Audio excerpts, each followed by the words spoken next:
Hebei, China, July 26, 2025. Zhuozhou, city in Hebei province is once again submerged, with rooftops disappearing beneath raging floodwaters. Residents fear a repeat of the catastrophic floods of 2023. Meanwhile, even Beijing, the nation's capital, has not been spared. Major roads have turned into rivers, cutting off vehicles and pedestrians.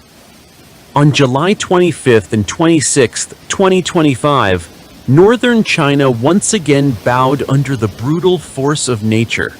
Torrential rain swept across Hebei, Beijing, Gansu, Shanxi, and Shanxi, transforming bustling streets into rivers, sweeping away cars and homes, and leaving behind apocalyptic scenes reminiscent of disaster films. At the heart of this calamity is Zhuozhou, a city that became a symbol of tragedy 2 years ago, now once again drowning, rekindling horrifying memories residents have never been able to forget.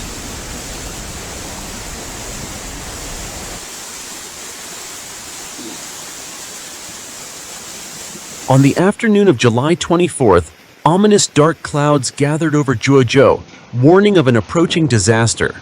Within hours, unprecedented downpours struck. By 9 a.m. on July 25th, average rainfall in the city had reached 137.2 mm, with the Agricultural University experimental site recording a staggering 190.8 mm.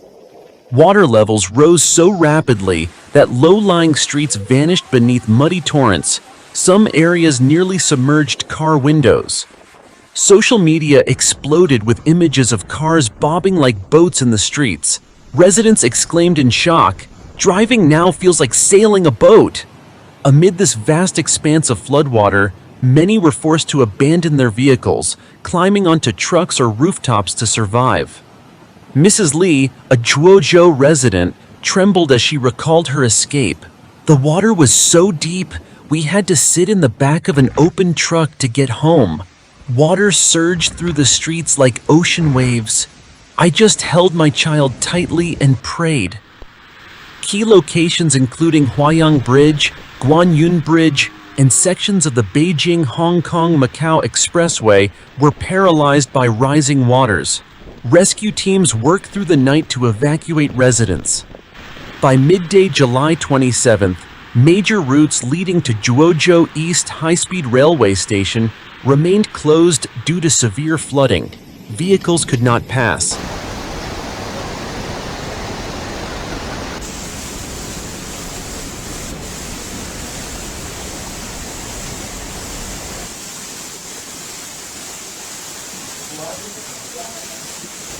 The disaster spared no province. Beijing, under the influence of moist subtropical air, faced relentless rainfall beginning the evening of July 25th. Within hours, districts such as Fengshan, Shijingshan, and Huairou were engulfed. Cars floated aimlessly. Residents waded through waist-deep floodwaters. Viral videos revealed city streets transformed into canals, with debris drifting and desperate cries for help echoing. A Beijing resident remarked bitterly, "Is this the capital or the sea?" Further west, in eastern Gansu, torrential rains lashed Qingyang and Pingliang. In Tongchuan Township, many residents were reported missing as landslides severed roads, forcing rescue teams into a desperate race against time. In Shanxi Province, relentless rainfall since July 24th saturated the soil, heightening risks of landslides and geological disasters. Authorities declared a provincial-level emergency, mobilizing troops, armed police, and firefighters for round-the-clock operations across 5 cities, including Datong and Shuozhou.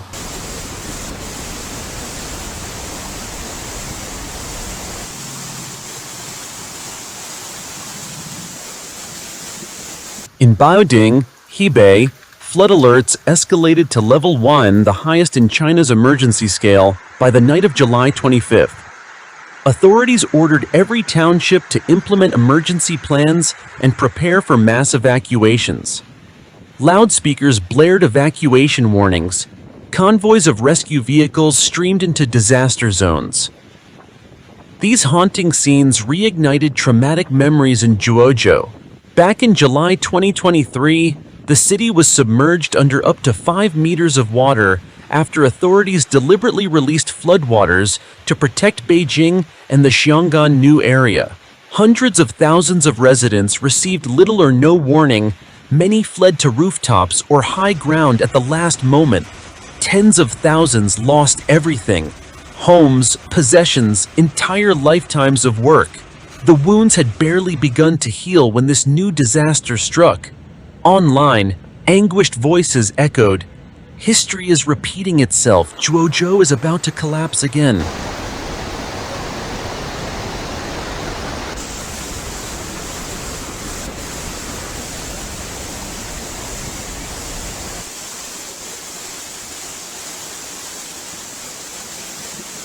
This time, losses extend beyond homes and lives. In Wuxi County, Shanxi Province, floodwaters from the Beiluo River tore through the Laofengshang gold jewelry store, sweeping away tens of kilograms of gold and silver worth tens of millions of yuan. The store's owner, Mr. Yi, choked up as he recounted, "We had just received word about the flood. Before we could move anything, water surged in. Safes, display cases, everything vanished. Some jewelry was returned by honest locals, but most remains missing." The story sparked heated discussions online about morality and solidarity during disaster. Across northern China, the chaos is overwhelming. Roads collapse, bridges wash away, farmers lose entire harvests, children clutch school books as they flee, and the elderly sit in silence beside ruins. Forecasts warn conditions may worsen in coming days, especially in mountainous and downstream regions. Risks of flash floods, landslides, and urban inundation remain perilously high for millions.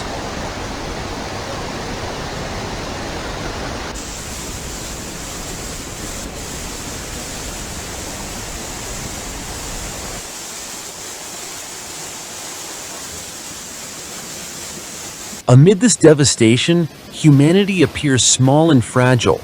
Yet what stirs public anger most is the fear that history will repeat.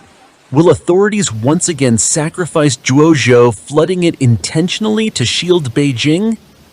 These questions echo across forums unanswered. Still, amid the wreckage, glimmers of compassion shine through. Rescue workers trudging tirelessly through mud, strangers pulling one another from rushing waters, locals returning lost gold, children carried to safety. In the depths of despair, empathy and solidarity remain humanity's last light, but goodwill alone cannot prevent future tragedies. Early warning systems must improve, flood defenses must strengthen, and decision-makers must put lives above all else. As climate change intensifies, extreme rains are no longer rare, they are becoming the new normal. Without preparation today, the haunting question, will the tragedy happen again, will linger over not just Guozhou, but all of China for years to come.